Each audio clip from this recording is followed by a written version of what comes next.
যুবক রুটি বানায়, শাজ রুটি বিক্রেতা যুবক।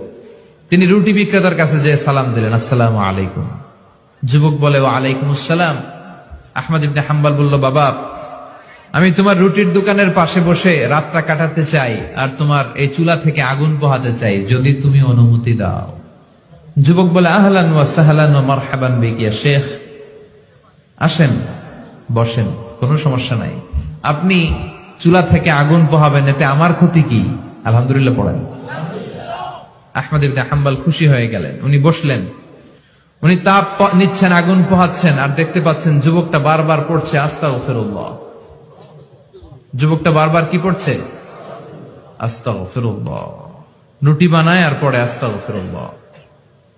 রুটি চুলায় দেয়, পড়ে আস্তাগফিরুল্লাহ। কেউ রুটি কিনতে আসলে তার কাছে রুটি তুলে দেয়, পড়ে আস্তাগফিরুল্লাহ।